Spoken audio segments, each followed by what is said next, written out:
प्रिय विद्यार्थियों, पुनः स्वागत है आपका। अभिनंदन है बायो की इस क्लास में। और मैं एक बार वापस आपको याद दिलाऊंगा कि जिन बच्चों ने अभी प्ले स्टोर में जाकर जो रामेश्वरम लाइव क्लासेस का ऐप डाउनलोड नहीं किया है वो जाके डाउनलोड करें। और उनको किसी भी प्रकार की असुविधा हो रही है तो उसमें जो कॉन्टैक्ट नंबर दिए उनमें संपर्क कर सकते हो आप।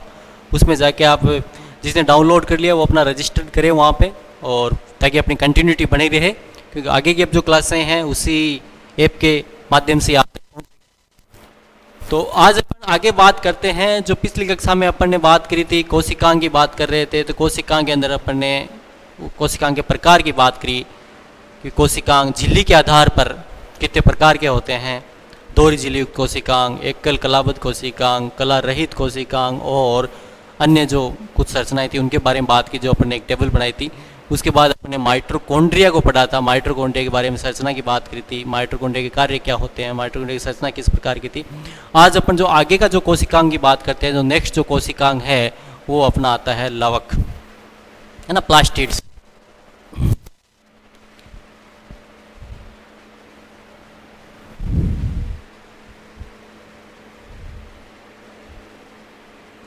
लवक, प्लास्टिड्स।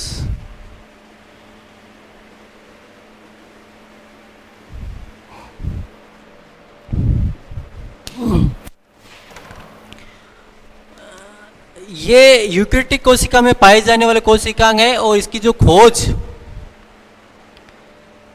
लवक या प्लास्टिड की जो खोज का जो नाम का जो श्रेय जाता है वो जाता है हेकल को।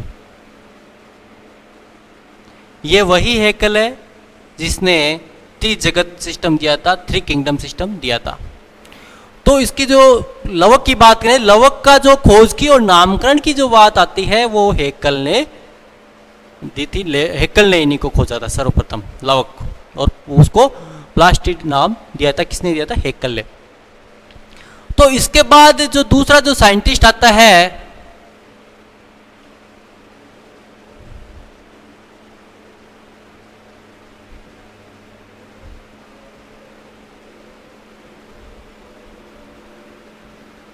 इसके बाद जो दूसरा साइंटिस्ट आता है वो आता है सिम्पर। सिम्पर ने लवक को वर्णक के आधार पर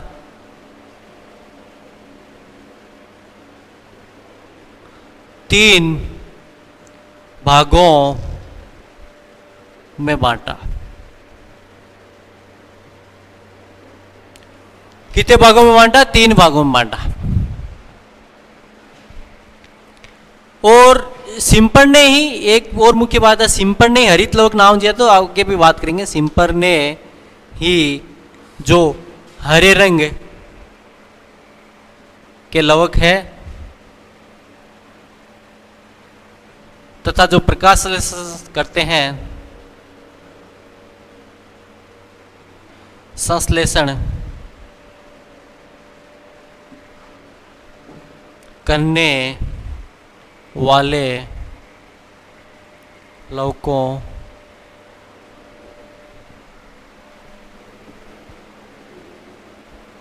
को हरित लवका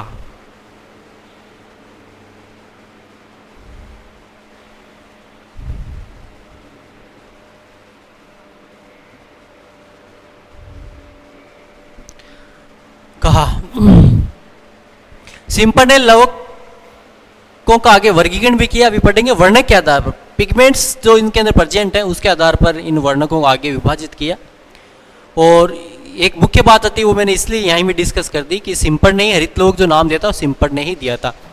तो सिम्पर ने जो आगे लवकों को जो विभाजित किया था वो कितने भागों में किया था, किस प्रकार से किया था, तो वो बात करते हैं अपन।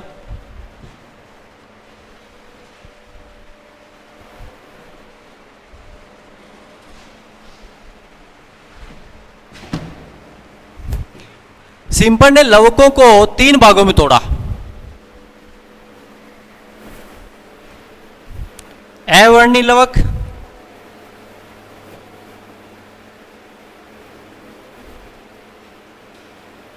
नाम से पता चल रहा है इनमें वर्णक नहीं पाया जाता। ल्यूकोप्लास्ट इंग्लिश में बोलते हैं इनको। दूसरा आता है वर्णीय लवक। नाम से पता चला वर्णक पाया जाता है इनके अंदर, और वर्णक मतलब कलर पाए जाते हैं, इसको क्रोमोप्लास्ट बोलते हैं। क्रोमो मतलब होता है कलर। तीसरा जो है वो होता है हरित लवक, जिसके अंदर हरे कलर का वर्णक पाया जाता है, हरित लवक। इंग्लिश में बोलते हैं इसको क्लोरोप्लास्ट।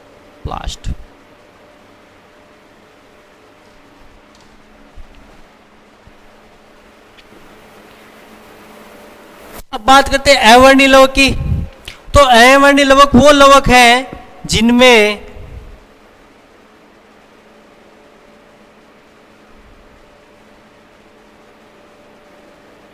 वर्णक नहीं पाए जाते, मतलब किसी प्रकार के वर्णक नहीं पाए जाते हैं।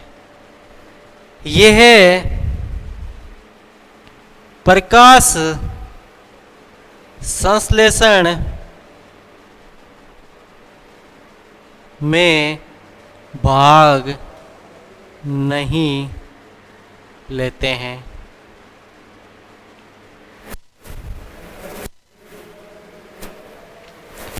प्रकाश संश्लेषण में भाग नहीं लेते हैं, ठीक है। और इनका मुख्य जो कार्य होता है ये संग्रहण से संबंधित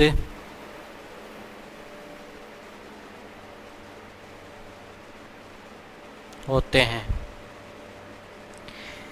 ये क्या होते हैं? संग्रहण से संबंधित होते हैं, मतलब संग्रह करने वाले में ज्यादा पाए जाते हैं अवर्णीय लवक होते हैं। और संग्रह के संबंधी के आधार पर इनको आगे तीन, जिन पदार्थों का संग्रह करते हैं, जिन पदार्थों का संग्रह करते हैं उस पदार्थों के आधार पर आगे पुनः तीन भागों में अवर्णीय लवक को पुनः आगे तीन भागों में विभाजित किया गया है, ठीक है। तो एक तो होता है आपके मंडलवक,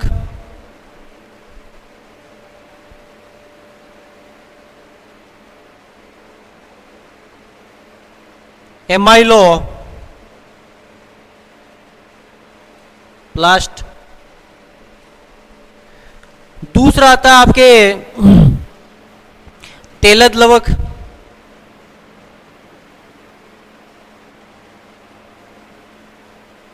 नाम से ही पता चल रहा है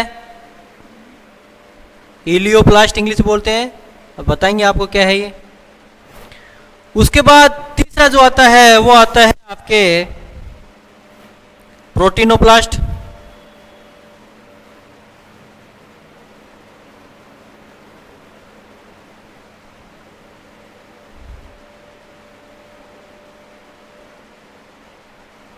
इसको एल्यूरोप्लास्ट ही बोलते हैं।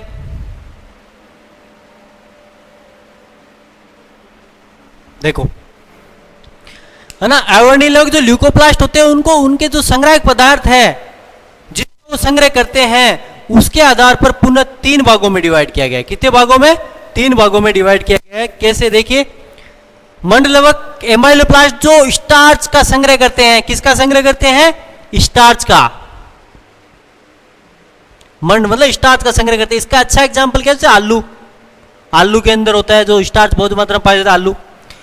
तेलद लवक जो तेल ऑयल का संग्रह करते हैं, वसा का संग्रह करते हैं, ठीक है। तो इसमें एग्जाम्पल क्या हो? जैसे अरंडी, अरंडी के अंदर तेल पाया जाता है ना, अरंडी। उसके बाद तीसरा प्रोटीनोप्लास्ट। प्रोटीनोप्लास्ट, प्रोटीनोप्लास्ट की बात करें तो इसके अंदर जो संग्रह होगा किसका होगा? प्रोटीन का होगा,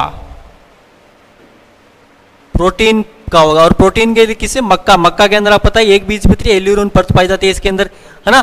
तो ये संग्रह पदार्थों के आधार पर इनको तीन भागों में आगे तोड़ दिया गया। किसको? अवर्णीय लवक को। अब बात करते हैं अपन वर्णीय लवक की। इनकी वर्णीय लवक की नाम से पता चला वर्णीय वर्णक पाए जाते हैं। इंग्लिश में क्रोमो, क्रोमो मतलब कलर, मतलब ये इनमें हरे कलर के अलावा सारे वर्णक पाए जाते हैं। हरे रंग के अतिरिक्त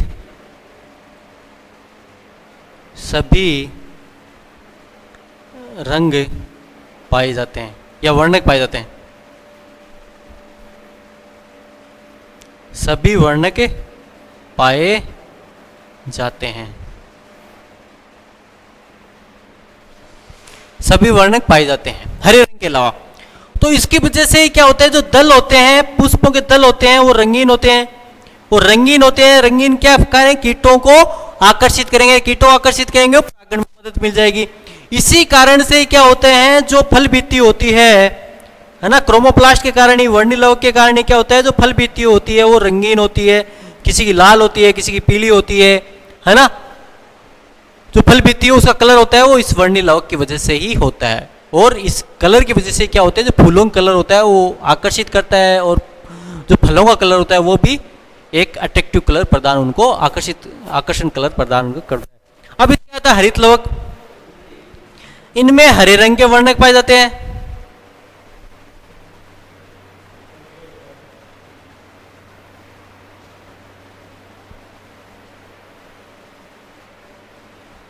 ये सभी पादपों की पत्तियों में, उच्च पादपों की पत्तियों में पाए जाते हैं।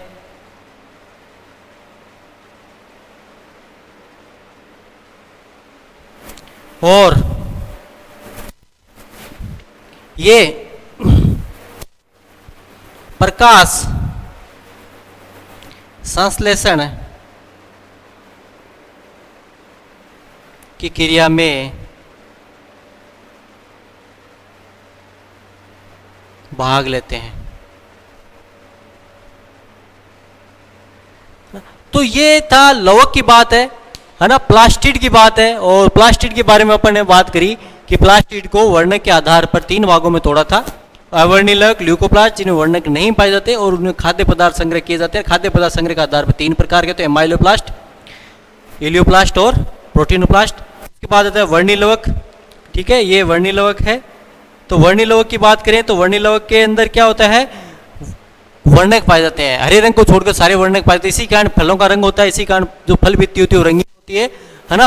और ये जो आकर्षण कलर होता है इसी कारण से होता है। तीसरा होता है हरित लवक, जो हरे रंग के होते हैं, वर्णक पाए जाते हैं, हरे रंग के वर्णक पाए जाते हैं। सभी उच्च पादपों की पादप है, उनकी पत्तियां होती है, वो हरी होती है, इसी कारण होती है, और वो प्रकाश संश्लेषण क्रिया में भाग लेती है और भोज्य पदार्थ का निर्माण करती है। तो ये जो वर्गीकरण था, ये लवक का वर्गीकरण था। अभी जो आगे अपन जो बात करते हैं वो, अब जो बात करते हैं वो करते हैं अपन किसकी, हरित लवक की। ठीक है,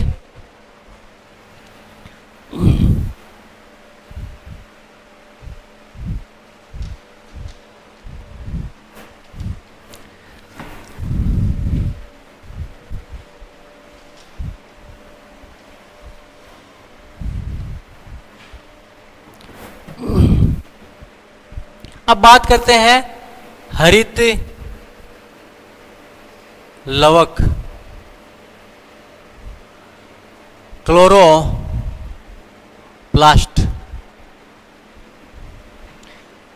ठीक है, सभी उच्च पादपों में, यूकेरियोटिक जो पादप होते हैं, सभी उच्च पादपों में, उच्च पादपों की पत्तियों में, है ना, ये सवाल भी हो सकते हैं, कोई वैसे नहीं है, लेकिन ज़्यादातर अपन जो मोस्ट वर्ड यूज करते हैं वो यही करते हैं ना। पत्तियों में हरे रंग का वर्णक पाया जाता है, इसे हरित लवक कहते हैं। इसको जो हरित लवक नाम है किसने दिया था, सिम्पर ने दिया था। सिम्पर ने हरित लवक नाम दिया था। इसके बाद जो नेक्स्ट बात आती है कि कोई भी, मैंने बताया था कोशिकांग पढ़ेंगे तो सबसे पहले उसकी साइज पढ़ेंगे, फिर उसका आकार किस प्रकार का होता है, फिर उसकी संख्या कैसी होती है, फिर उसकी संरचना के बारे में बात करते हैं। तो सबसे पहले अपन इसकी हरित लवक की साइज की बात करते हैं। जो साइज होती है इसकी 4 माइक्रोन से 8 माइक्रोन, तो इसकी होती है लंबाई।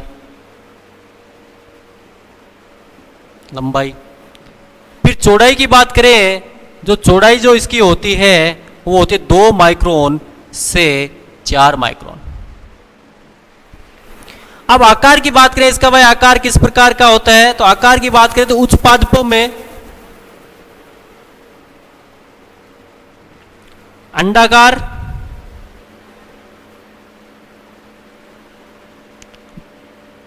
गोलाकार या लेंस के समान हो सकता है, लेंस जैसा हो सकता है, ठीक है। लेकिन जो शैवाल होते हैं, जो शैवाल है उसमें विभिन्नता, आकार को लेकर विभिन्नताएं पाई जाती है।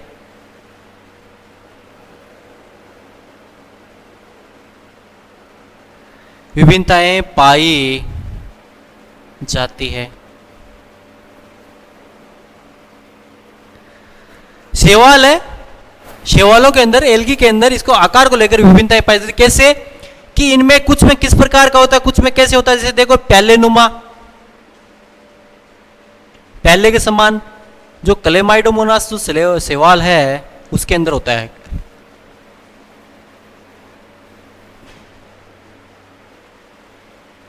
क्लेमाइडोमोनास जो शैवाल है उसके अंदर प्याले के समान होता है। इसके बाद मेखलाकार, ये जो यूलोथ्रिक्स होता है, जो यूलोथ्रिक्स जो शैवाल होता है उसके अंदर मेखलाकार होता है। ताराकार की बात करें, तारे के आकार का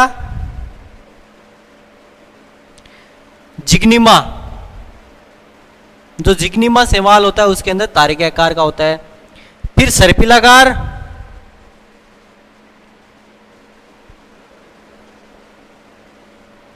जो स्पाइरोगायरा होता है,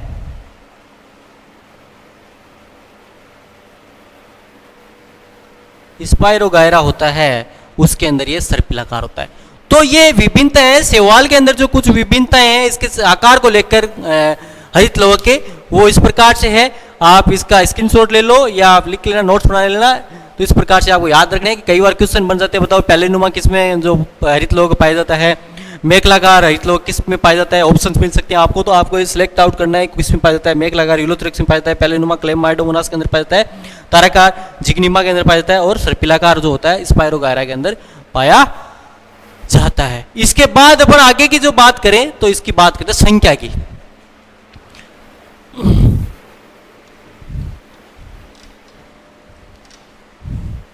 संख्या कितनी होती है, क्या होती है, उसकी बात करते हैं।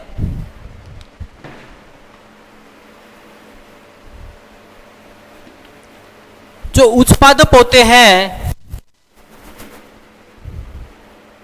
उच्च पादपों के अंदर प्रति कोशिका 20 से 40 प्रति कोशिका इनकी संख्या होती है। किनकी? हरित लवक की, उच्च पादपों कोशिका के अंदर, है ना। लेकिन कुछ इसके अंदर जैसे जो शैवाल वगैरह हैं उनके अंदर इनमें कुछ विभिन्नताएं पाई जाती है संख्या को लेकर। तो जैसे क्लेमाइडोमोनास,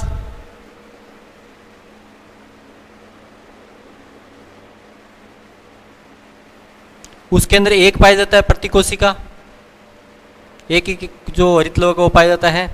इसके बाद जिग्निमा, उसके अंदर 2 पाया जाता है, 2 प्रति कोशिका, 2 हरित लवक पाया जाता है प्रति कोशिका, मतलब एक कोशिका के 2। इसके बाद स्पाइरोगायरा,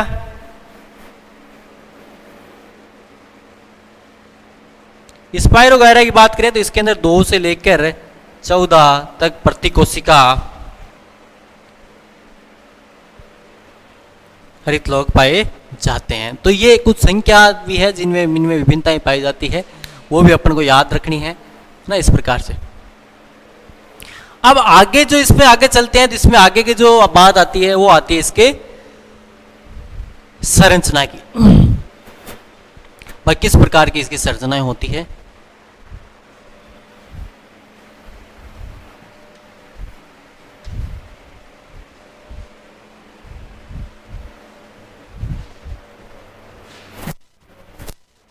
संरचना की, स्ट्रक्चर की, तो अपन को पता है ये भी 2 झिल्ली-युक्त कोशिकांग है।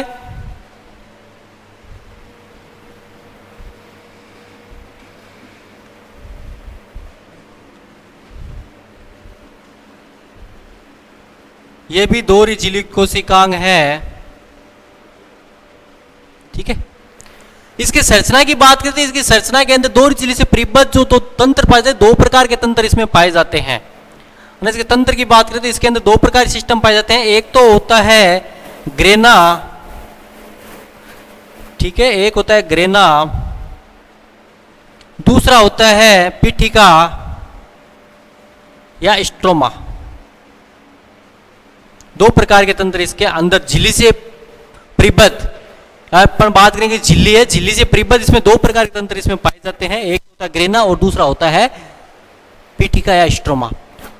ग्रेना, बहुत इंपॉर्टेंट बात बताने जा रहा हूं यहां पे, जो प्रकाश संश्लेषण की लाइट रिएक्शन है, प्रकाशिक अभिक्रिया है, बहुत इंपॉर्टेंट बात है।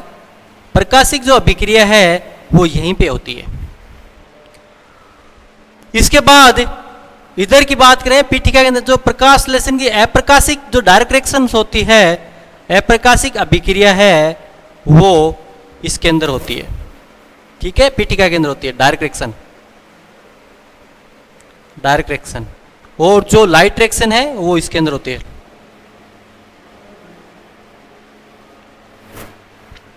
अब बात करते हैं, हम सबसे पहले ग्रेना की बात करते हैं। तो ग्रेना क्या होता है, कैसे होता है इसमें उसे, और साथ साथ में हम स्ट्रक्चर भी बना लेते हैं इसकी।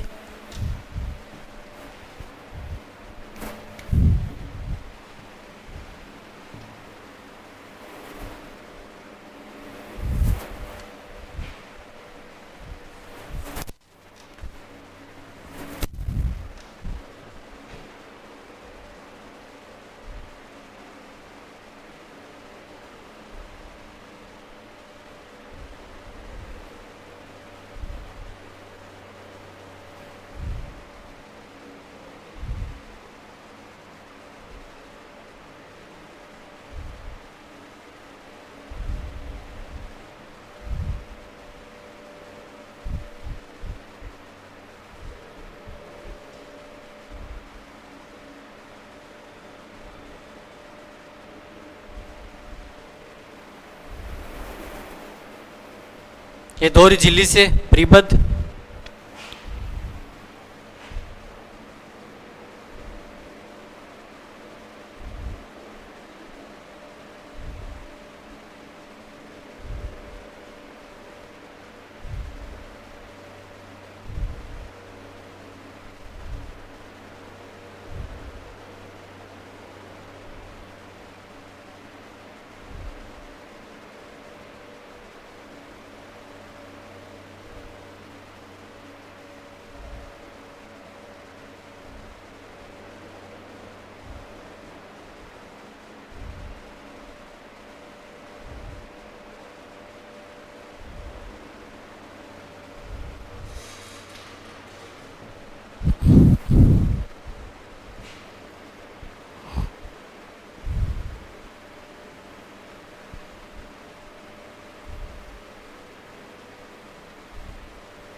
ये देखो संरचना बनाई है अपन ने।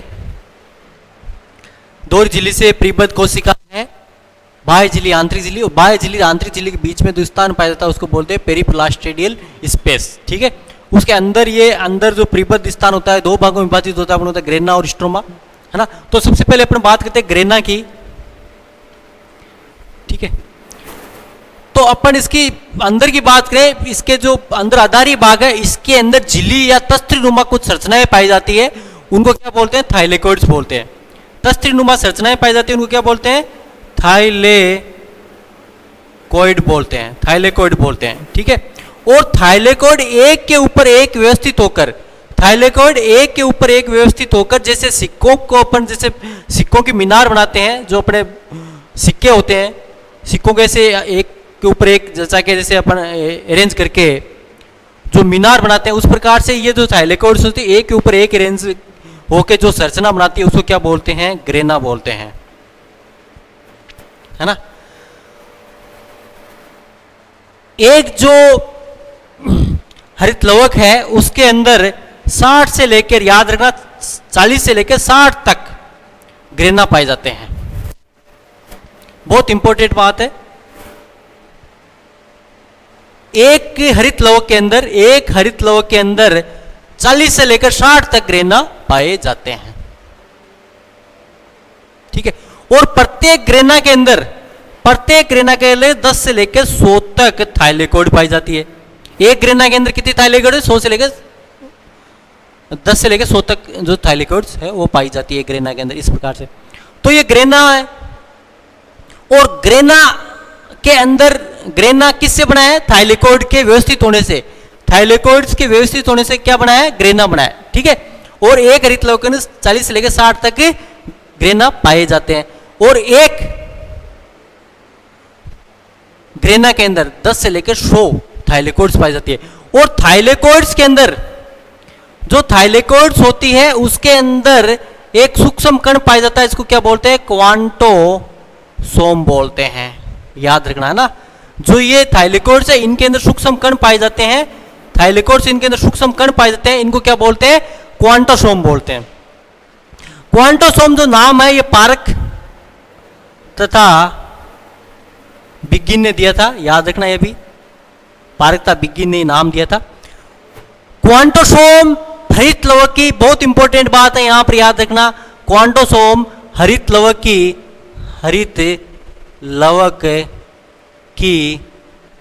क्रियात्मक व संरचनात्मक इकाई है। क्रियात्मक व संरचनात्मक इकाई है ना। क्वांटोसोम हरित लवक की क्रियात्मक व संरचनात्मक इकाई है, बहुत इंपॉर्टेंट बात है, ठीक है। अब क्वांटोसोम जो होते हैं, क्वांटोसोम के अंदर याद रखना 230 से लेकर 250 तक क्लोरोफिल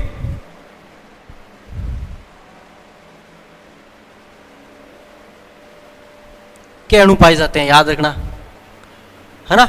क्वांटोसोम के अंदर क्या पाए जाते हैं? क्वांटोसोम, प्रत्येक क्वांटोसोम के अंदर 230 से लेकर 250 तक क्लोरोफिल के अणु पाए जाते हैं। और आपको पता है क्लोरोफिल के अणु क्या होते हैं? प्रकाश संश्लेषण के द्वारा प्रकाश की जो लाइट है उसको ट्रैप करते हैं, संग्रह करते हैं और जो प्रकाश संश्लेषण क्रिया में मदद करते हैं। तो इस प्रकार से ये होगी इसकी ग्रेना की बात।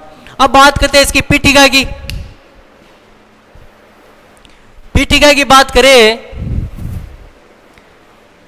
जो दूसरा जो इसका तंत्र है वो आता है पीठिका। पीठिका जो इसका आधारीय भाग होता है जिसके अंदर ग्रेना और ये जो पाए जाते हैं, ये जो ग्रेना होती है आपस में पटलिकाओं के द्वारा जुड़ी रहती है। ये ग्रेना होती है जो मीनार्स है इनकी, थाइलेकोइड्स की, ये आपस में पट्टिकाओं के द्वारा इनको बोलते हैं पीठिका पटलिकाएं बोलते हैं। क्या बोलते हैं? स्ट्रोमा लेमिली बोलते हैं, ठीक है।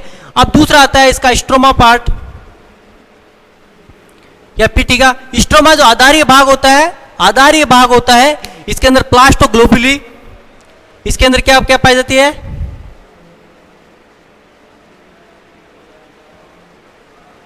प्लास्टोग्लोबुली कोमा 70S राइबोसोम,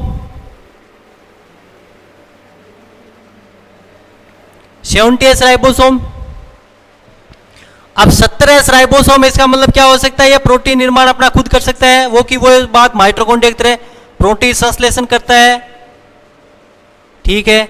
अपने शुरू में पढ़ा था कि 17S राइबोसोम यूकेरियोटिक कोशिका में माइटोकॉन्ड्रिया हरित लवक में पाया जाता है। माइटोकॉन्ड्रिया की बात कर चुके हैं अपन, और ये हरित लवक की बात चल रही है। तो हरित लवक क्लोरोप्लास्ट के अंदर माइटोकॉन्ड्रिया 70S राइबोसोम पाया जाता है, वो प्रोटीन संश्लेषण कार्य करता है। दूसरी इंपॉर्टेंट बात, इसके अंदर वर्ताकार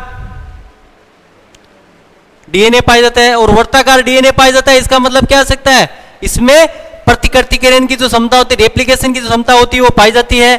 इसकी अपनी कॉपी कर सकता है ना, रेप्लिकेशन कर सकता है। इसका मतलब हरित लोग है, अपने जैसा हरित लोग बना सकता है, इसलिए इसको क्या बोलते हैं, अर्ध, इसको भी याद रखना, अर्ध स्वायत्त शासी कोशिकांग बोलते हैं, अर्ध स्वायत्त शासी कोशिकांग बोलते हैं।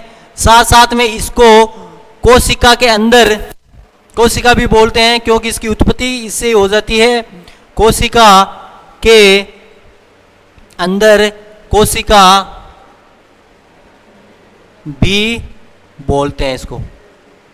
तो आपको यहां पर यह ध्यान देना है कि यहां पर दो कोशिकांग हैं जिनको ये दोनों वर्ड सेम यूज हुए हैं, माइटोकॉन्ड्रिया, हरित लोग। तो मान लो ऑप्शन में आपको मिल जाएगा ऐसा बताइए कि ऐसा कोशिकांग बताइए जिसको कोशिका के अंदर कोशिका बोलते हैं, तो दोनों ऑप्शन यदि हो तो वहां पर आ जाएगा बोथ। उत्तर क्या होगा आपका, बोथ। यदि एक हो तो आप चाहे माइटोकॉन्ड्रिया हो हरित लोग, उसका आप उत्तर दे सकते हो।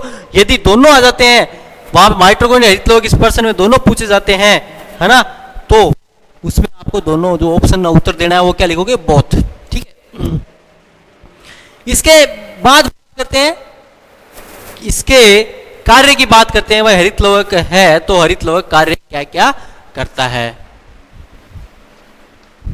हरित लोक के कार्य की बात करें तो हरित लोक है तो उसका कार्य क्या क्या है।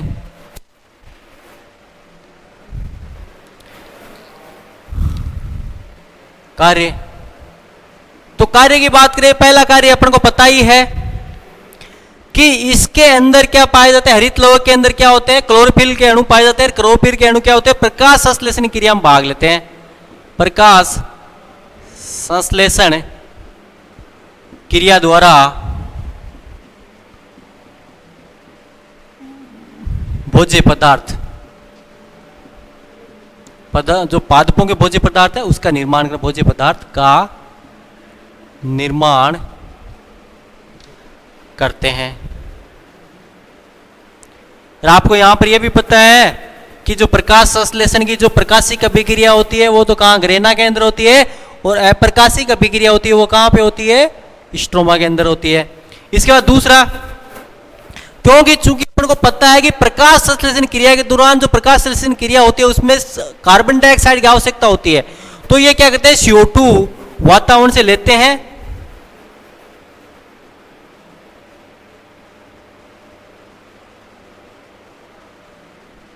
तथा O2 वातावरण को देते हैं। इससे क्या होता है, वातावरण को संतुलित करते हैं ना, वातावरण को संतुलित करते हैं, है ना। O2 छोड़ते हैं वातावरण में तो वातावरण संतुलित होता है, अपन को प्यूरिफिकेशन हो जाता है। तीसरा,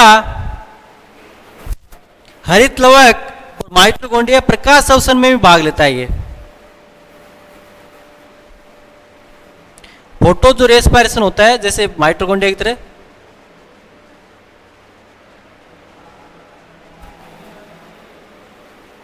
भी भाग लेता है।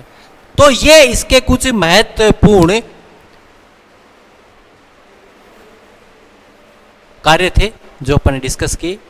तो प्रिय विद्यार्थियों, अपन ने इससे पहले माइटोकॉन्ड्रिया पढ़ा और ये अभी हरित लोक पढ़ा है। आप इसको अच्छे से एनसीईआरटी बेस पे मैंने बताया सारा का सारा, और एनसीईआरटी बेस ही है, आप इसको अच्छे से प्रिपेयर कीजिए, इसको इसके ऑब्जेक्टिव से प्रिपेयर कीजिए, इसके ज़्यादा से ज़्यादा ऑब्जेक्टिव कीजिए, हम भी आपको ऑब्जेक्टिव देंगे और उसे आप प्रैक्टिस करेंगे। क्या धन्यवाद देखने के लिए, थैंक्स फॉर वॉचिंग।